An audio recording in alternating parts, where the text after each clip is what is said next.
Hello and welcome to ATech. My name is Akshay and we are back with the new part of this tutorial series, that is overloading in C#.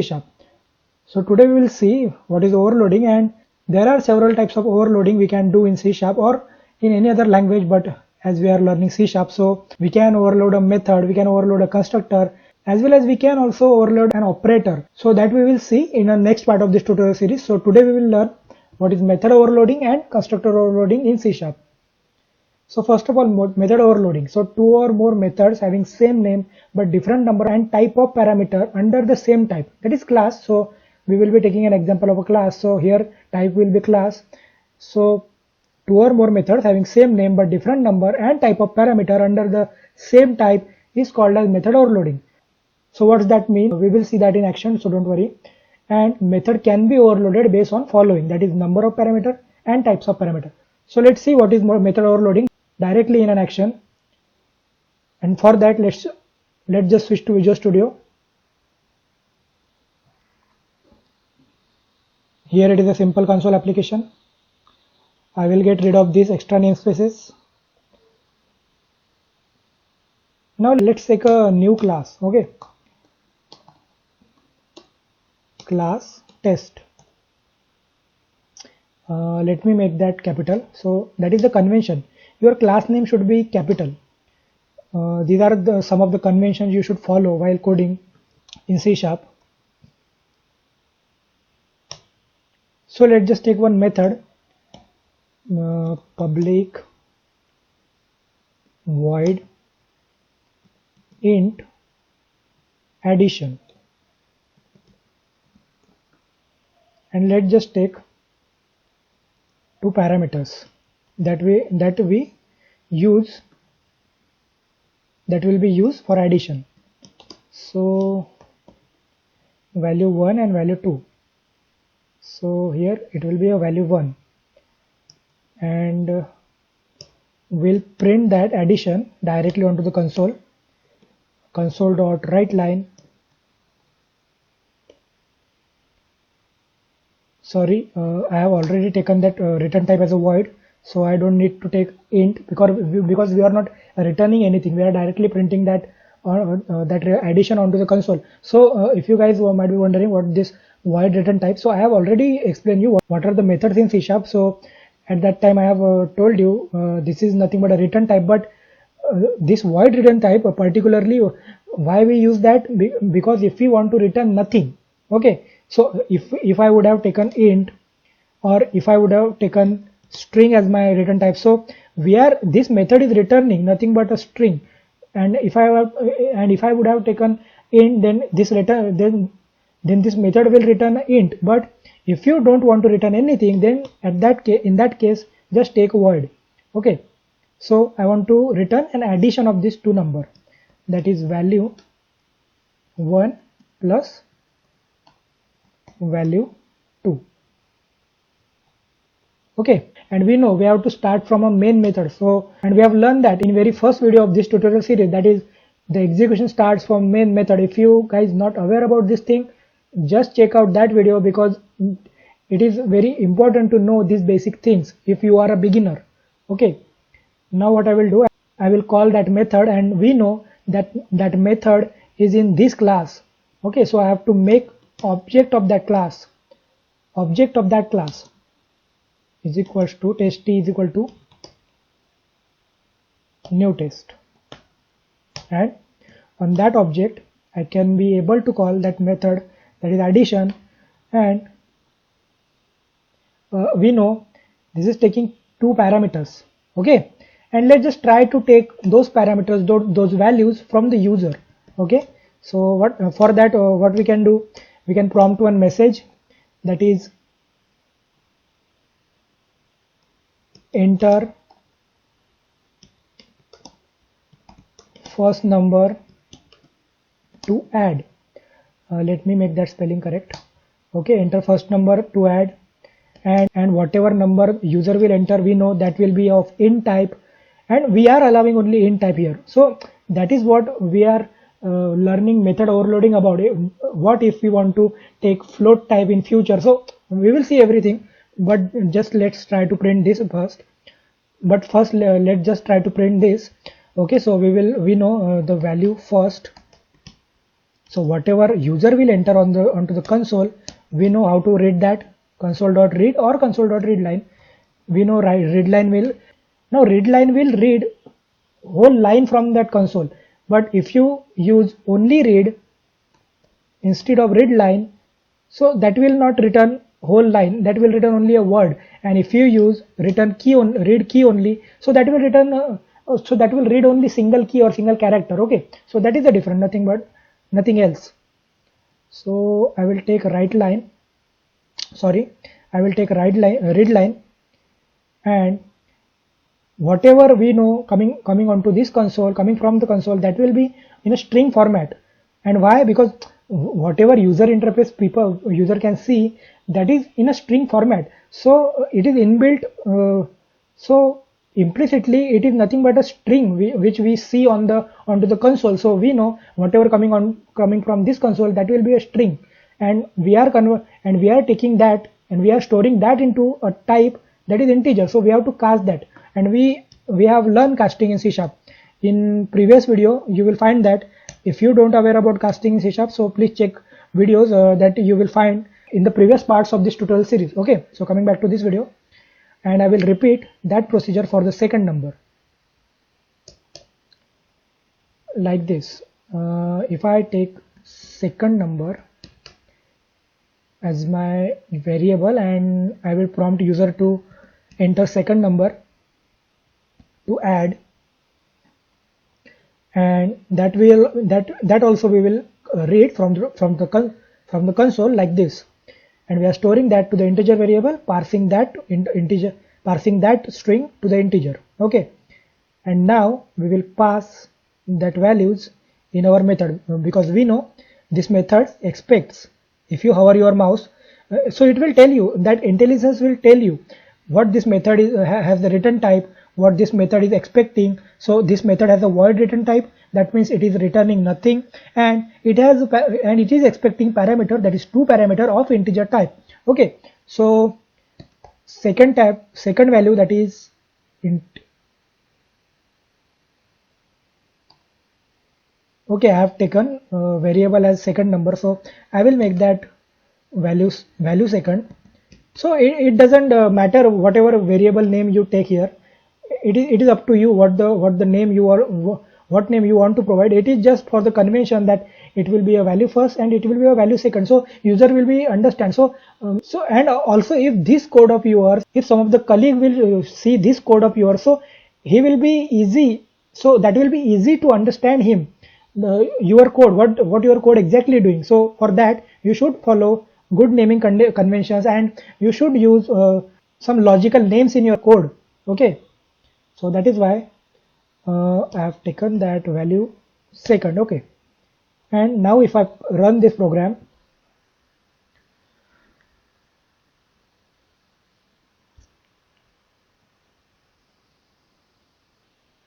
okay, it is prompting us to enter a first number, that I will add 100 as my first number.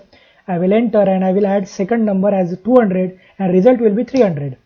Okay, so but now what if you want to calculate two float numbers? So can that happen?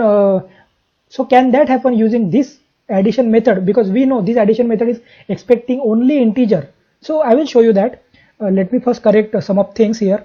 Okay, so let me correct that spelling here, as well as I will give some user friendly message here in this console, that we know we are printing nothing but an addition of those numbers. So that is why addition of number. Okay, and what I will do, I will delete that from here, and I will take that separately. Int result is equal to value 1 plus value 2, and I will pass that result into the console, and now I will run. Okay, and we have seen addition of two integer numbers. We have tried calculating two numbers that were integers. before this. So let's just try to add two numbers that are float type, that will be decimal. Okay, so let's just try to do that. Okay, and on the first place it's giving an error, that is it is giving an exception, and what it says, input string was not in a correct format. So basically what it is saying, that we have taken or we can say we have defined this method which we are expecting or accepting that values in an integer format. So now what if we want to add two numbers that will be float type?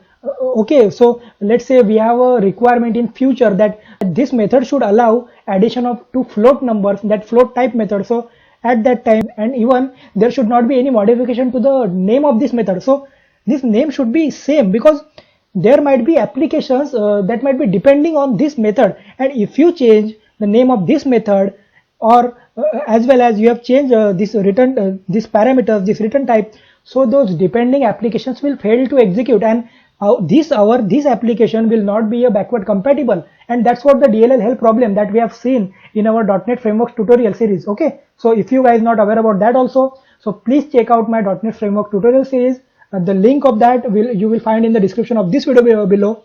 And so that was the problem, that then this application might not be a backward compatible. So for that, if we want to keep this same name, but we want the numbers, but we also want to allow the addition of a number that will be of float type, so at that time we can overload this method. And how? I will show you that. So what we can do, I can take another method of same name, of same name. So for that, if it is the same name, I will just copy this and I will paste that here. And what it says, first of all, let's see what it says, what that error says. Okay, so there is no error. Why? Because maybe this has the same name as this method, but there is no parameter in this method. So that is why it is varying based upon the parameters.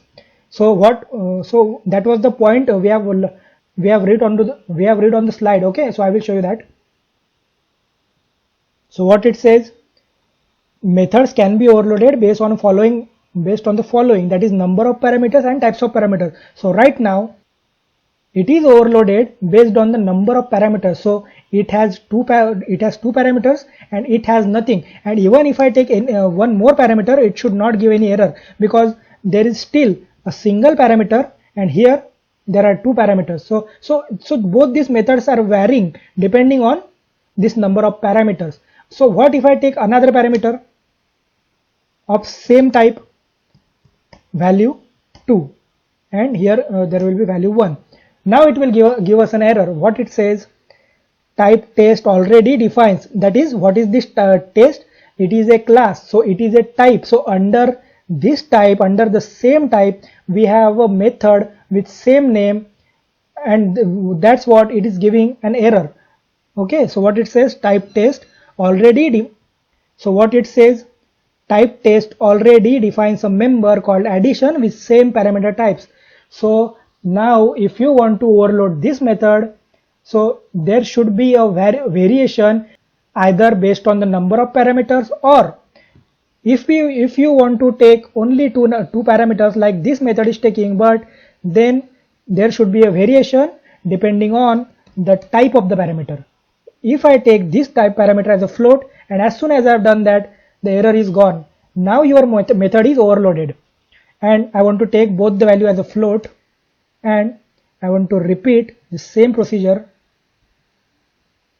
but this time the result will be in a float. So that also I will take in a float, and I will return that. And now what I will do, we have two methods, that is two overloaded versions of the same method. So for that I will show you how we can see that. Okay, as soon as you type your name of the method, okay, let me type that again. If I type dot here, I know there will be a method that is addition, and as soon as I type parenthesis, you will see there are two overloaded version of the same method. Okay, so what the first method is doing, it is taking float, it is taking the values in terms of float, and second it is taking a value in front value in terms of integers. Okay, so it is expecting integer value, and one overloaded method is expecting a float value. So that's how you can use now this method with float as well as integer. And also, if you want to make this method accept object, so we know if we take this parameter type as object, so we know everything is coming from object, so that will be implicitly converted to object. And if you take float or if you take integer, that will be implicitly converted into that object. But that was not my motivation, that was not my goal to show you, because we know if we take object, then there is no need to take this two overloaded version, because we know float will be converted into object and integer will be converted into object implicitly. But I wanted to show you what is overloading, what is method overloading. So that's why I have taken this two method. And now we know we can use float number as well in this. So how? I will show you that. Let me take that value as a float. So this time, so this is why I will take var here, not a float, because I have shown you why we take var. Var is nothing but whatever type you will be storing into the type that is of type var, that will convert implicitly at runtime. I have taken this var, okay, and as well as this also var. So now whatever coming from this console, that will be converted into this value type, okay. But we still know whatever we are getting from the user input, that will be a float type for this time, okay, because we wanted to make addition of two number, that is float, okay. So we'll do that and we'll pass that value here.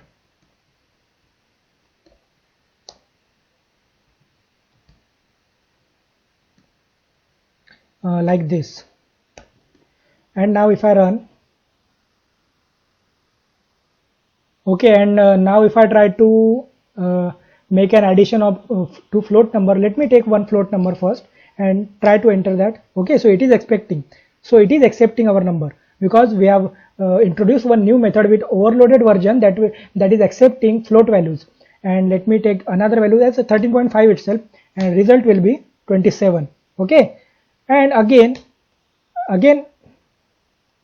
I will run that again.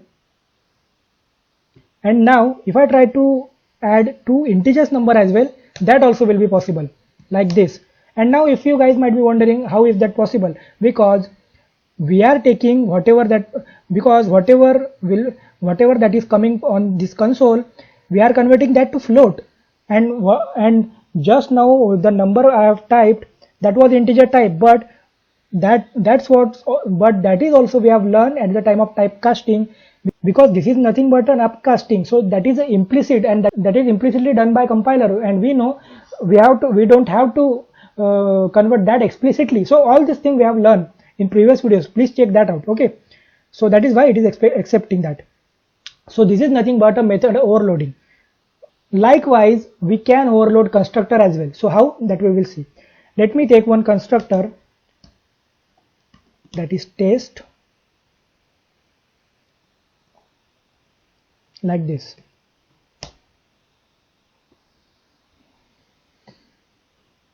And for that, let me take two fields, maybe private int value 1, private int value 2, and let me take value 1 and let me give to this constructor one parameter which is taking a parameter of type integer, and we want to store that into our value 1 property, into our value 1 field. Whatever is coming in this constructor, that we will store into this value 1 field, okay. And we have learned that what is constructors in C#. So just check out my previous video of this tutorial series, so you will be understand what is constructor. And now we know, as we have provided one constructor which is taking one parameter, that is, it is a parameterized constructor, and no matter whatever the parameter you define into your class or into your type, then compiler will not provide any constructor. That also we have learned. And now we have to provide that value here, because we know we have defined one parameter in this class, okay. we have defined one constructor in this class which is taking one parameter. Okay, so I will put number here, any number.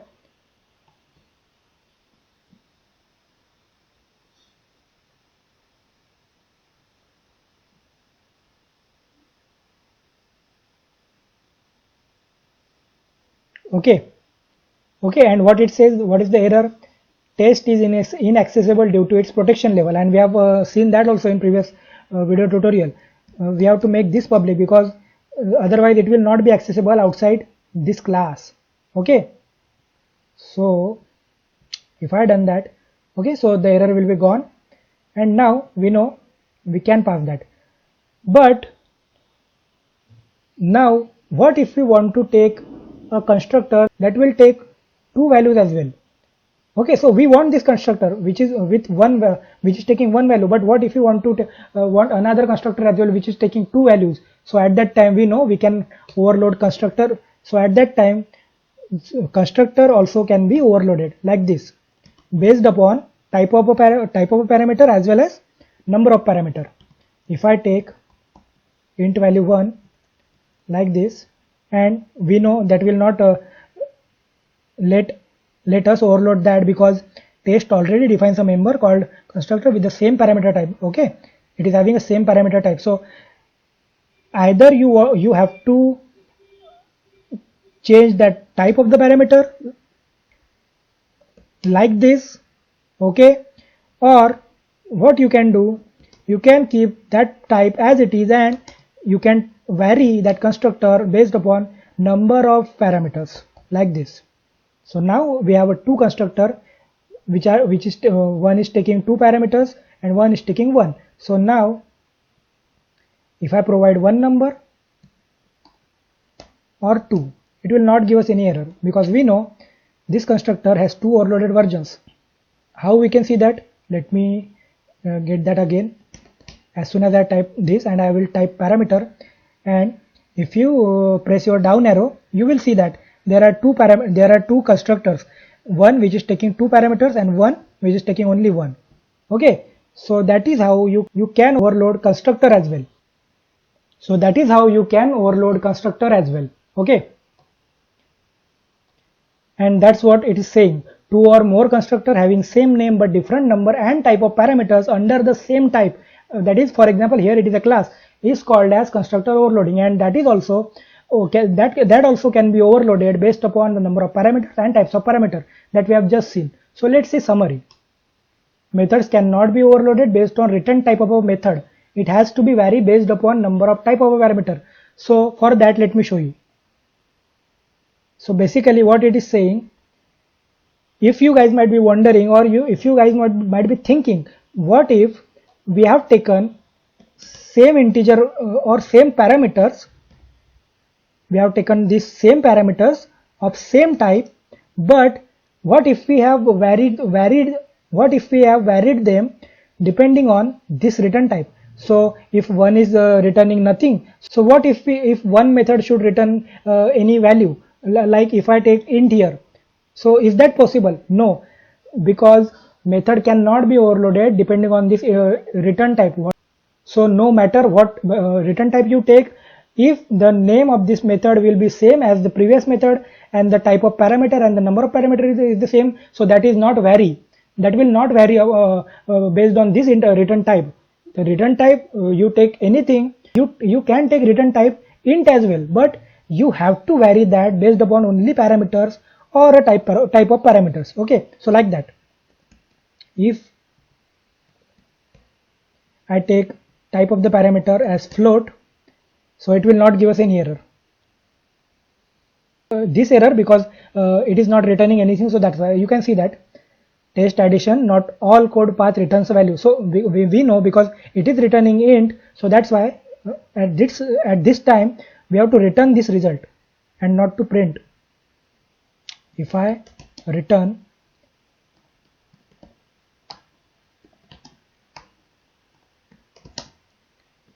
this result, that error will be gone. And again we know this is returning a float, so that is why we have to take this as float. Okay, so the error will be gone. And now if you see, there will be a two overloaded version of this addition with different return type as well. So that also you can do, but you cannot vary based on the return type. You have to vary only on based on the number of parameters or the type of parameter, but you can have different return type. So as you can see, there is one method which is returning float and having parameter type as a float, and there is a second method which is returning nothing but taking integer parameter. So that also we can do. So that also we can do. Okay. So that's what that point is saying. Methods cannot be overloaded based on the return type of a method. It has to be vary based upon number or type of parameter. And second, there is constructor overloading can be done on number of parameters and type of parameter. Okay, so that's it for today, and we will continue this part in the next tutorial of this tutorial series, that is overloading itself, because we will see in the next part of this tutorial operator overloading, as well as we will see object identity and object equality. So that we will see in next part of this tutorial series. So till then, subscribe to my channel, share, like, comment, and stay tuned, and thank you.